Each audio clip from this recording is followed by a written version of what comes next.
Bien-aimés, ce matin, nous allons lire un certain nombre de textes qui vont nous parler, et nous parler de manière dense. Le premier texte, c'est 2 Corinthiens 5, verset 7.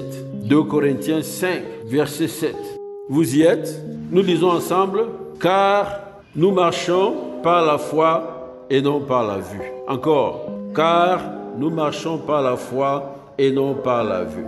Nous allons également lire Josué 1, verset 8. C'est un verset que nous connaissons tous, qui dit que ce livre de la loi ne s'éloigne point de ta bouche. Médite-le jour et nuit pour agir fidèlement selon ce qui y est écrit. Car c'est alors que tu auras du succès dans tes entreprises, c'est alors que tu réussiras. Et si nous allons dans Hébreux, nous allons lire Hébreux 10, verset 38. Hébreux 10, verset 38 nous dit une chose importante. Et mon juste vivra par la foi. D'accord? Mais s'il se retire, d'accord? De quoi? De la foi. Mon âme ne prend pas plaisir en lui. Le troisième texte, c'est 1 Jean 5, verset 4. 1 Jean 5, verset 4. Il est dit, parce que tout ce qui est né de Dieu, triomphe du monde. D'accord? Et la victoire qui triomphe du monde, c'est quoi? C'est notre foi. Encore, 1 Jean 5, verset 4, parce que tout ce qui est né de Dieu triomphe du monde, et la victoire qui triomphe du monde, c'est notre foi. Bien-aimés, pour la réussite de notre marche, de notre vie chrétienne, d'accord? Bien, la vie de tout homme, nous sommes appelés à marcher avec Christ, d'accord? Pour la réussite de notre vie, et particulièrement notre vie chrétienne, nous sommes appelés à marcher avec Christ.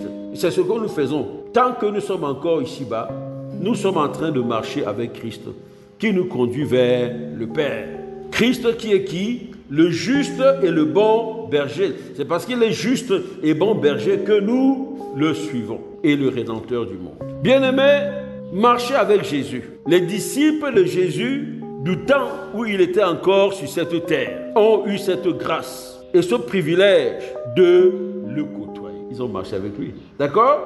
Ils ont eu la chance quoi? De le côtoyer, de le toucher, de marcher avec lui, de converser avec lui, de lui poser des questions, de recevoir directement de bouche à bouche, d'accord? Ses enseignements et ses conseils, de manger avec lui, de le suivre lui, le maître et le bon berger, et de faire des choses avec lui. D'accord? Ils ont marché avec Jésus, de manière concrète, de manière physique, d'accord, tous les jours.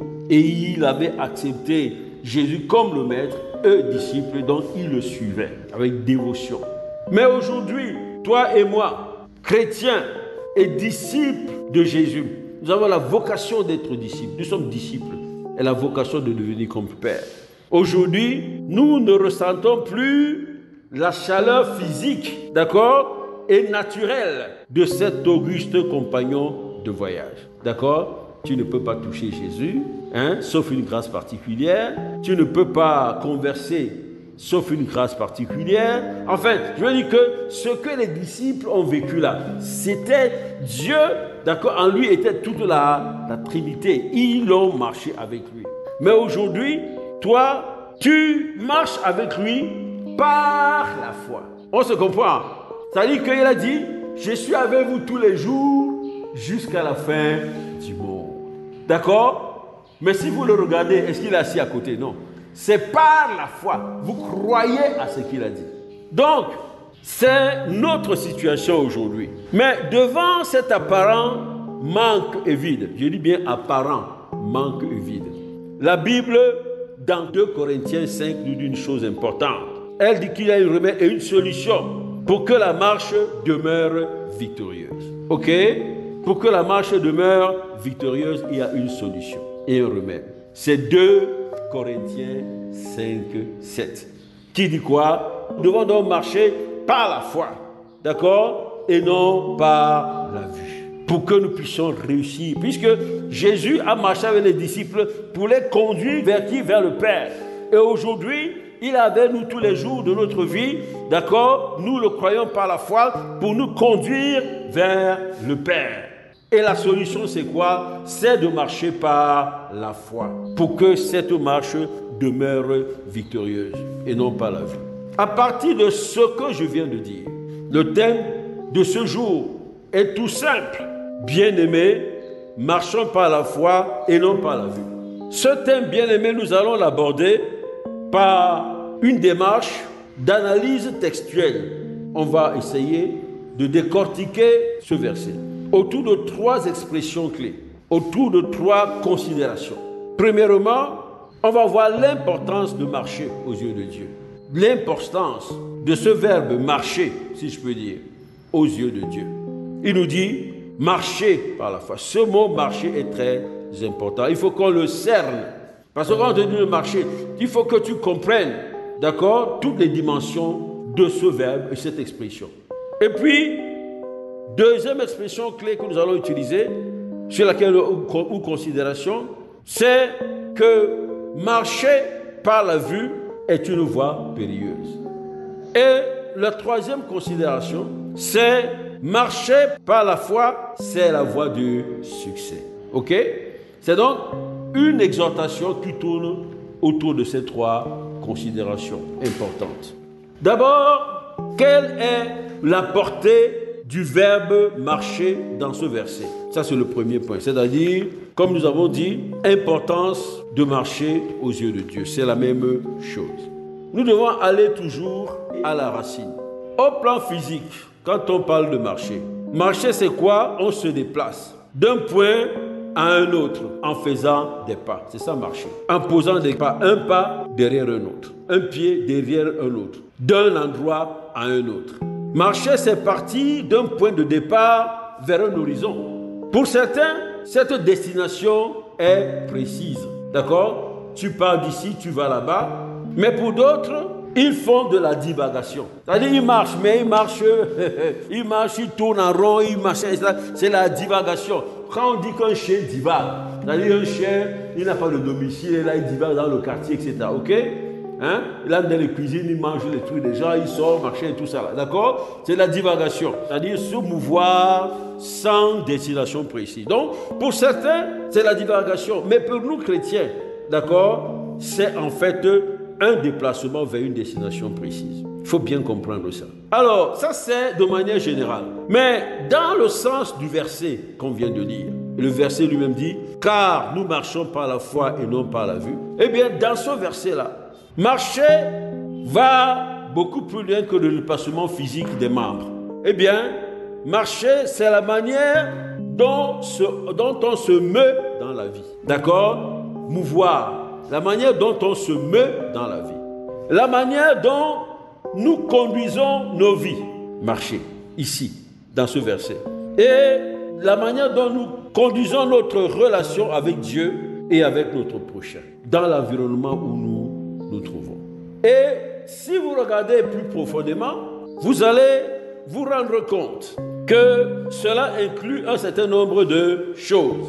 Marcher ici va inclure la manière dont nous concevons les choses. On se comprend? La manière dont nous concevons les choses. Donc, cela va concerner les pensées qui nous habitent. On se comprend, non? C'est-à-dire, marcher là va commencer par la manière dont tu conçois les choses. Les pensées que tu as et que tu entretiens en toi. Marcher va inclure la manière dont tu comprends les choses. On se comprend, non? Dont tu comprends les choses. Parce que selon que tu comprends, tu peux te mouvoir d'une manière ou d'une autre. C'est pour ça que plus tard, c'est pour ça que Dieu parle du renouvellement de l'intelligence. Parce que le renouvellement de l'intelligence t'amène à changer ta façon de penser, ta façon de comprendre, et ça t'amène à avoir une nouvelle vision des choses. La vision que tu as désormais, lorsque il y a eu renouvellement de l'intelligence en toi par la grâce de Dieu et l'action du Saint-Esprit et la parole de Dieu, eh bien, la vision que tu as du monde change. Tu ne vois plus le monde comme, n'est-ce pas, comme le monde se voit, mais tu vois le monde selon le spectre de Dieu. La vision que tu as, d'accord, tu vois le monde maintenant par rapport à cette vision. Certains événements vont te faire comprendre que même dans l'église, en fait, même ce que nous faisons là, même la prédication là, que Dieu va au-delà. On se comprend? Dieu va au-delà. Ce n'est pas parce que je prêche, ce n'est pas parce que tu chantes, ce n'est pas parce que tu donnes les offrandes, ce n'est pas parce que, je ne sais pas moi, même la charité que tu donnes là, à côté là, ce n'est pas tout ça. Le renouvellement de l'intelligence va au-delà. C'est-à-dire, c'est surtout la ressemblance à Christ, que ton salut soit effectif. On se comprend? C'est surtout ta ressemblance à Christ. Oui, puisque tu peux venir prêcher de manière intellectuelle. Mais il y a les musulmans qui connaissent la Bible plus que toi et qui peuvent en parler, qui peuvent faire des conférences sur la Bible. On se comprend, non? Sur le christianisme. Ils peuvent le faire. Mais est-ce qu'ils sont convertis? Est-ce qu'ils ont Christ en eux? Eh bien, marcher inclut donc la façon dont tu comprends les choses. Marcher va inclure la manière dont tu te comportes, la manière dont nous nous comportons. Marcher va inclure la manière dont tu agis. Marcher va inclure la manière dont tu modèles ta vie. On se comprend. Donc marcher, ce n'est plus un exercice physique où tu lèves un pas vers un autre, mais marcher va jusqu'à cette dimension de comment tu modèles ta vie, comment tu te comportes, etc., etc. Comment tu comprends même la vie, le monde, etc. Maintenant, bien aimé, on parle de marcher.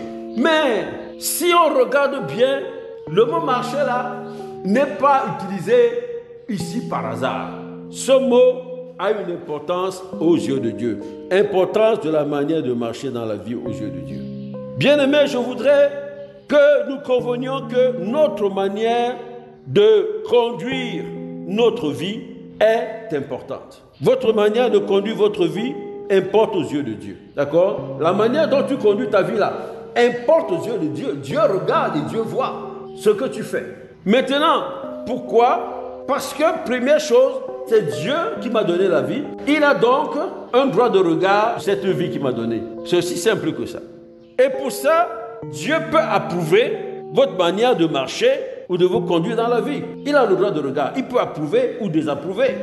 Pourquoi? Vous allez le voir dans la Bible. Dans Genèse 5, verset 24. Dites Genèse 5, verset 24. Eh bien, il est écrit, Enoch marcha avec Dieu. Il fit quoi? Il marcha avec Dieu. Dis-moi avec qui tu marches, je te dirai qui tu es. D'accord? Deux personnes conviennent-elles de marcher ensemble si elles ne s'accordent pas? De marcher ensemble si elles ne s'accordent pas. D'accord? Dis-moi avec qui tu marches, je te dirai qui tu es. Il y a un autre mot encore. Qui s'assemble se ressemble. Donc, il a marché avec Dieu. C'est-à-dire qu'il a marché selon les voies de Dieu.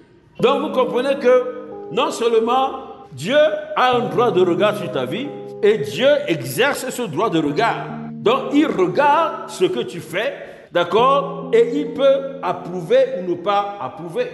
Dans le cas d'Enoch, il a approuvé. Il a exprimé que Enoch lui était agréable. Il a enlevé Enoch, qui n'a pas connu la mort. On se comprend, non? Il y a deux personnes qui ont été enlevées, Enoch et Élie, sans passer par la mort. On se comprend. Dans 1 roi, pour revenir à l'Ancien Testament, 1 roi 22, verset 43, il est écrit, il c'est Josaphat. Josaphat est un roi d'Israël. Ok? Josaphat marcha dans toute la voie d'Asa son père et ne s'en détourna point, faisant ce qui est droit aux yeux de l'Éternel. On se comprend, non? Donc, il a fait ce qui est droit aux yeux de l'Éternel. Le Dieu a regardé comment il fait les choses. Et Dieu a approuvé. D'accord? Ce roi-là. C'est Dieu qui m'a donné la vie. Il a un droit de regard et d'approbation sur la manière dont je marche. Mais Dieu peut aussi désapprouver votre manière de conduire votre vie. Nous allons voir ça dans 1 roi 18, verset 30. Achab, celui qui avait épousé Jézabel, d'accord? Achab, fils d'Omri, fit ce qui est mal aux yeux de l'Éternel, plus que tous ceux qui avaient été avant lui. Vous voyez, Achab a fait des choses terribles, d'accord, qui ont déplu à Dieu. Dieu a exercé le droit de regard sur sa vie et il a vu qu'il ne faisait pas les choses selon ses voies, d'accord, et il a désapprouvé. La question aujourd'hui, bien-aimé, n'oublie pas que Dieu, c'est lui qui a donné la vie. N'oublie pas qu'il a un droit de regard et n'oublie pas qu'il a un droit d'approbation. Donc, la question, c'est de savoir comment tu te conduis vis-à-vis de Dieu, vis-à-vis de ton prochain. D'accord? Est-ce que ta vie reflète les voies de Dieu? La manière de te mouvoir dans ta vie. Comme on dit, comment tu dépenses ta vie? La vie est un capital qu'on t'a donné. Comment tu dépenses ça? Maintenant, 2 Corinthiens 5, verset 7 nous dit, parce que nous venons de voir, la façon dont tu te mets est importante aux yeux de Dieu. Mais 2 Corinthiens 5, verset 7 nous dit que nous oppose 2 façons, 2 moyens, 2 façons de marcher. Soit que tu marches par la vue, soit que tu marches par la foi. On se comprend. Dans un premier temps, on comprend que je ne dois pas mener ma vie n'importe comment parce que Dieu regarde et Dieu peut approuver. Mais 2 Corinthiens 5, verset 7 nous apporte la solution. Il dit que, les gars, sachez qu'il y a 2 façons de marcher. La manière dont Dieu regarde ça, il regarde ta façon.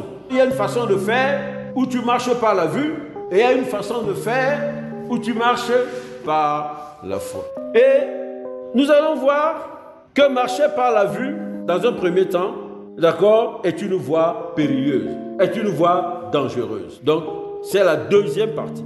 Pourquoi marcher par la vue est une voie dangereuse? Premièrement, parce que la vue est liée à moi. Elle est liée à toi, elle est liée à moi. Elle est liée à ma personne. La vue est l'un des 5 sens qui nous permet d'avoir les perceptions et interagir avec l'environnement. On se comprend, non? Les 5 sens. La vue, l'ouïe, l'odorat, le toucher, puis quoi encore? Le goûter. D'accord? C'est ça qui nous permet d'interagir. Donc, la vue, là, elle est liée à toi, dans ta première dimension. Et en tant qu'organe de perception physique, la vue est limitée. Par exemple, sur le plan physique, c'est-à-dire les ondes magnétiques, tu ne peux pas voir ça. Donc, c'est un aspect de limitation qu'il faut relever en tant qu'organe physique. Mais la vue, dans le sens du verset que nous sommes en train d'étudier, c'est également, comme j'ai dit tout à l'heure, tes pensées. D'accord? Tes pensées, tes convictions. Tu vas dire, de mon point de vue, je pense que... On se comprend, non? C'est de ton point de vue, je pense que... Mais tu peux aussi dire, non, je ne crois pas, parce que la parole de Dieu dit que... Vous voyez la différence entre les deux, d'accord? Eh bien, la vue, c'est aussi ta volonté, d'accord? Tu veux arriver quelque part absolument, d'accord? Par exemple, quelqu'un a fait un truc de débauche organisé, et tu vois qu'il prospère avec les voitures rutilantes, et toi, tu te dis que tu vas faire comme lui, et tu développes toute une volonté pour tout mettre en œuvre pour arriver à construire aussi un truc comme ça. Donc, c'est ta volonté aussi. La vue, c'est l'expression, ta vue à toi là, l'expression de ton indépendance vis-à-vis de Dieu. Et puis, la vue ici exprime la primauté et la priorité que tu donnes à ta personnalité. Eh bien, les désirs, dans le sens de ce verset, si on peut creuser, ta vue, c'est aussi tes désirs que tu mets en avant. Ok? C'est même ton indépendance non cachée, c'est-à-dire ton indépendance exprimée vis-à-vis de Dieu. On se comprend? Marcher par la vue. Alors, pourquoi est-ce que c'est dangereux? C'est dangereux parce que il y a des dangers que tu ne vois pas, des dangers imperceptibles que tu ne vois pas. Parce que la parole de Dieu dit quoi? Tel chemin semble bon à l'homme alors qu'il mène à la perdition. Donc, en fait, marcher par la vue, c'est aussi marcher par la chair. On se comprend? C'est aussi marcher par la chair. Quand on prend tout ça, on comprend que marcher par la vue, c'est dangereux. On se comprend? C'est périlleux. Maintenant, 2 Corinthiens 5, verset 7 nous dit autre chose. Nous dit, par contre, marcher, c'est le troisième point, marcher par la foi, c'est la voie de la victoire. On se comprend, non? marcher par la foi. Marcher par la foi, la voie de la victoire. D'abord, que signifie marcher par la foi? Marcher par la foi, c'est marcher selon la foi. C'est marcher conformément à la foi. Montre que c'est la foi qui guide la manière de conduire ta vie. C'est la foi qui guide la manière de conduire ta vie. C'est très important. Or, si on dit que c'est la foi qui conduit et qui guide ta vie, tu vas aller chercher, tu dis, mais elle est où? D'accord? Tu vas dire quoi? Mais on parle de cette foi-là. Elle est où? Je m'en vais chercher la foi. Mais Romains 10, 17 dit quoi? La foi vient de ce que l'on entend, et ce que l'on entend vient de la parole de Dieu. Donc, bien-aimé, on comprend tout de suite que marcher par la foi, c'est marcher selon la parole de Dieu. C'est marcher selon la parole de Dieu. Et il faut comprendre une chose. Pourquoi? Parce que la parole de Dieu est riche et embrasse tous les domaines de notre vie. On se comprend, non? La parole de Dieu est riche et elle embrasse tous les domaines de notre vie. Déjà, quand vous regardez dans l'Ancien Testament, dans la loi de Moïse, si vous regardez bien, vous allez trouver quelque chose. C'est que dans cette loi, il y a des lois sociales, d'accord? Il y a des lois économiques, il y a des lois religieuses, etc., d'accord? Donc, Dieu, en fait, a une conception globale. Lui, le Créateur dont il a organisé le monde et la manière dont nous devons marcher dans cet environnement. Mais sinon, il y a eu des lois qui étaient édictées dans la loi de Moïse dont certains aspects ne s'appliquent plus. D'accord? Par exemple, le sacrifice sanglant n'existe plus. D'accord? Ce qu'il y a maintenant, c'est le sacrifice de la louange de nos lèvres, etc. Hein? Et tout ça. Donc, je voulais relever ça. Alors, marcher par la foi signifie connaître la parole de Dieu.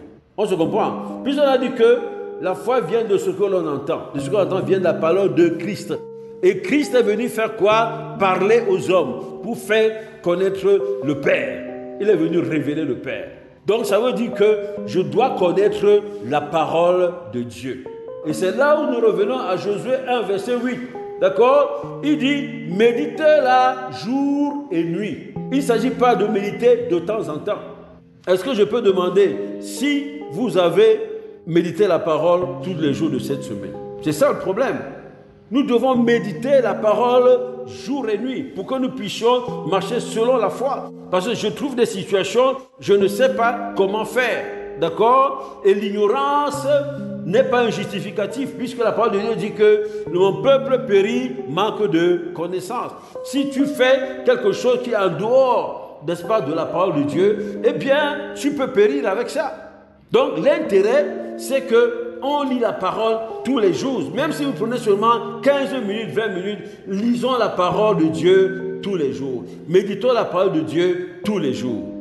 Et puis, marcher selon la foi veut également dire communier avec le Saint-Esprit qui nous révèle la vérité. L'une des appellations du Saint-Esprit, c'est l'Esprit de vérité. D'accord? Et c'est pour ça que Jésus dit, il vous enseignera et vous conduira dans toute la vérité, le Saint-Esprit. Bon, alors dans cette approche-là, nous devons comprendre que c'est Dieu lui-même qui nous conduit. Ok?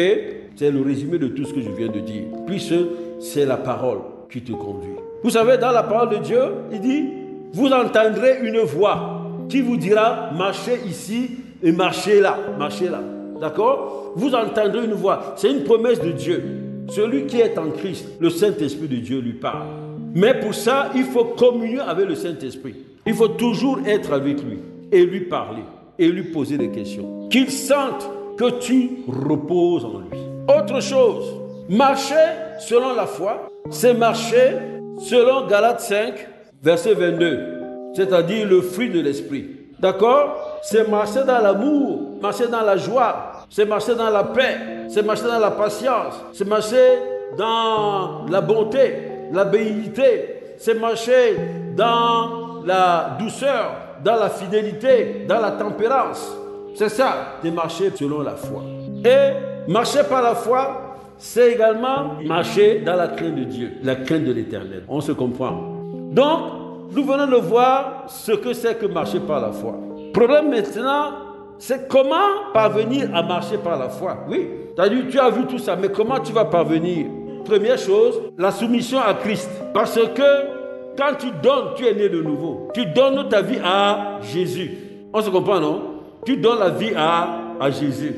Et le Saint-Esprit vient en toi. D'accord? Tu reçois la nature divine. D'accord? Et tu peux donc faire les bonnes œuvres pour lesquelles tu as été créé. Les œuvres pour lesquelles tu as été préparé depuis la fondation du monde. Ok? C'est-à-dire, Dieu t'a créé pour que tu les fasses. Et tu ne peux pas, si c'est les œuvres divines, tu ne peux pas le faire si tu n'as pas la nature de Dieu en toi. Donc, la première chose pour que tu marches dans la foi, c'est que tu donnes ta vie à Jésus. Tu naisses de nouveau. Ça veut dire que tu naisses d'eau et d'esprit. Que le Saint-Esprit soit en toi. Donne la capacité de faire les œuvres pour lesquelles Dieu t'a créé, selon Éphésiens 2, verset 10.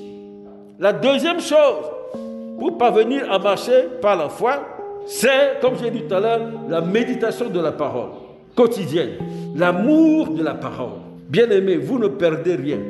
Et nous ne perdons rien à méditer, je dis tous les jours, prendre même 15 minutes.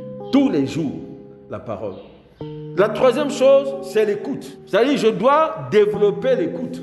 Parce qu'il y a la parole écrite logos, mais il y a aussi la parole rhéma, c'est-à-dire la parole circonstanciée. C'est-à-dire mais qui ne contredit pas la parole écrite. Ça veut dire que Dieu peut te parler, d'accord, ou mettre en toi une conviction intime forte. Mais cette conviction, cette voix peut venir de trois manières. Première manière, généralement la première voix, c'est Dieu qui t'a parlé.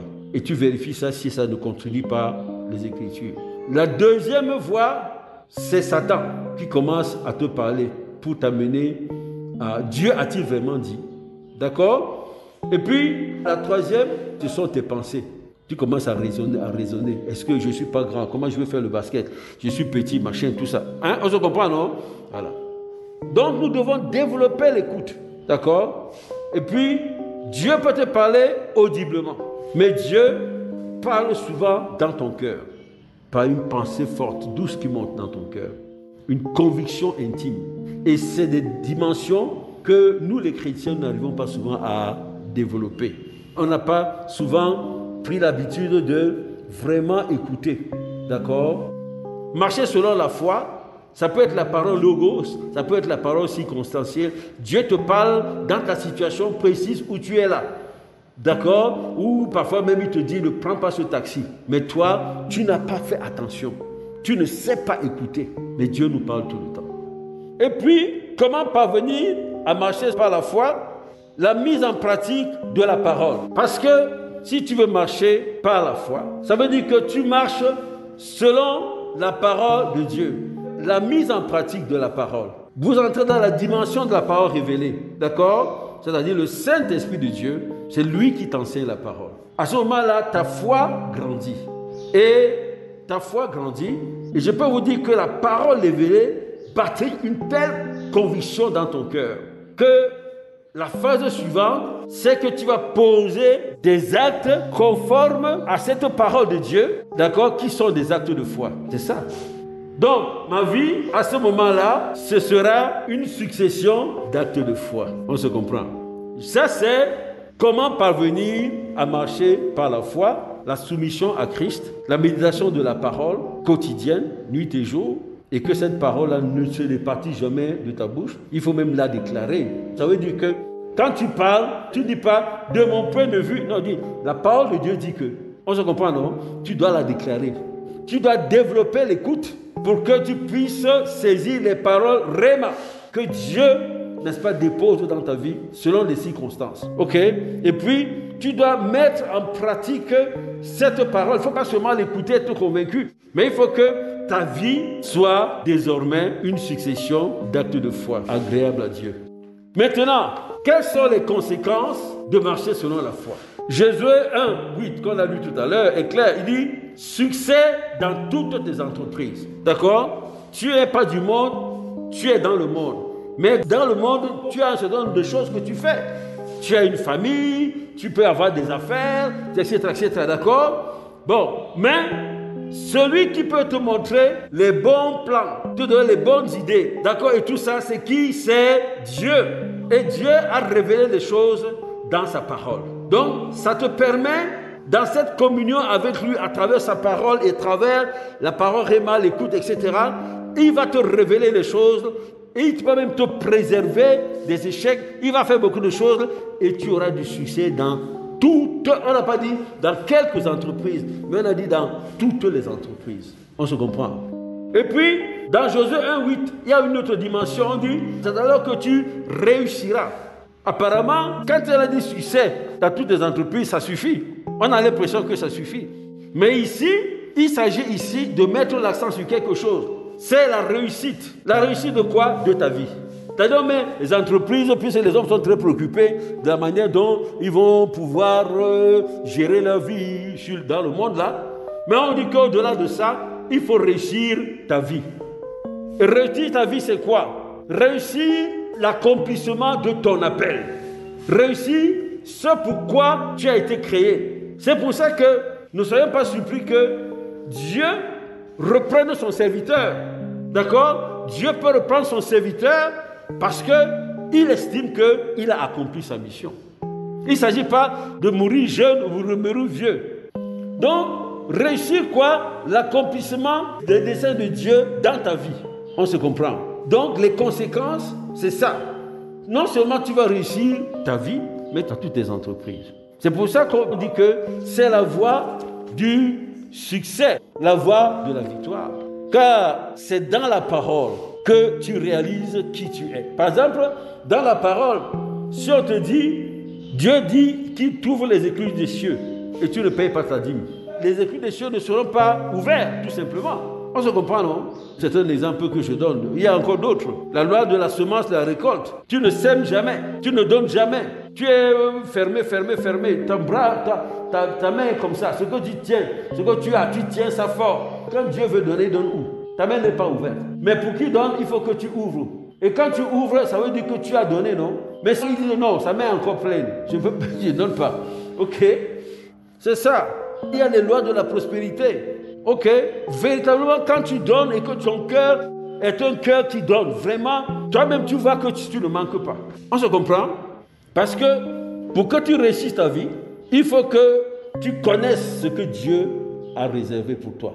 Pour que tu connaisses ce que Dieu a réservé pour toi, il faut que tu ailles dans la parole. Et c'est ta parole qui te réserve, qui te dit que mais tu n'es pas pauvre. D'accord? Tu n'es pas malade. Qui t'a dit que tu es malade? On se comprend. Donc, c'est là, dans la Bible, que tu vas apprendre que tu n'es pas un pauvre, machin, tout ça là. Non. Tu es un prince. Tu apprends que tu es un prince. D'accord? La parole de Dieu dit que j'ai vu quelque chose de terrible. C'est que les princes marchent à pied et les esclaves sont sur le cheval. C'est ce que nous nous laissons. Ok? Parce que nous ne savons pas que nous sommes des princes. Donc c'est la parole de Dieu qui te révèle qui tu es dans le plan de Dieu et où tu trouves et comment te réaliser selon le modèle de Dieu. Quand on parle de parole, on parle donc de foi. Alors, beaucoup de gens disent souvent, j'ai un projet mais je n'ai rien, mais je vais faire ça par la foi. Bon. Eh bien, la foi là, ici là, il y a un problème. Tu n'as rien, tu veux commencer quelque chose et tu te mets à prier. Bon, Dieu est capable de tout faire. Mais Dieu est aussi le Dieu de la multiplication. Il dit par ailleurs que je bénirai le fruit du travail de vos mains. Par la foi ici, doit être cette attitude où tu as un projet, tu le présentes au Seigneur et tu dis au Seigneur, papa, voici ce que j'ai. On se comprend, non? Ce n'est pas suffisant, mais par la foi, je sais que tu es le Dieu de la multiplication. Et ça, on se comprend. Donc parfois, nous faisons des erreurs. Après, on va accuser Dieu. On va dire que j'avais un projet, j'ai présenté ça au Seigneur, il n'a rien fait. Tu n'as pas suivi véritablement la marche de la foi. Parce que Dieu peut vouloir voir ton engagement même par rapport à ton propre projet. Si tu comprends ce que je veux dire. Ton engagement par rapport à ton propre projet, c'est-à-dire que tu as le projet, eh bien, il voit comment, si c'est dans son plan, il voit comment tu es prêt à te sacrifier. Par exemple, tu gagnais 1000 francs par jour et tu dis que non, je vais mettre 300 ou bien 500 de côté, il voit comment tu, etc., etc. Si c'est dans son plan pour toi, parce que s'il te donne comme ça, toi-même, c'est venu comme ça, brrr, tu es capable de dilapider cette affaire-là. Alors que quand tu sais que le peu que tu as mis dans l'affaire, eh bien, Dieu va faire comment? Dieu va non seulement multiplier le fruit de tes mains, et puis il jouera encore le Dieu de la multiplication. Vous voyez? Donc, en résumé, ce matin, le Seigneur nous demande de grandir dans quelque chose d'important. C'est lui faire confiance et marcher selon la foi, selon la parole. D'accord? Que le nom de l'Éternel soit glorifié. Ma prière, c'est que ce soit notre cas au nom de Jésus-Christ. Amen. Bien-aimés, nous espérons que vous avez été bénis. Pour toutes questions et sujets de prière, bien vouloir nous contacter sur nos différentes plateformes. Nous avons reçu gratuitement et nous partageons gratuitement, selon l'instruction du Seigneur. Matthieu 10, verset 8. Que le nom de l'Éternel soit glorifié. Soyez bénis au nom puissant de Jésus-Christ. Amen.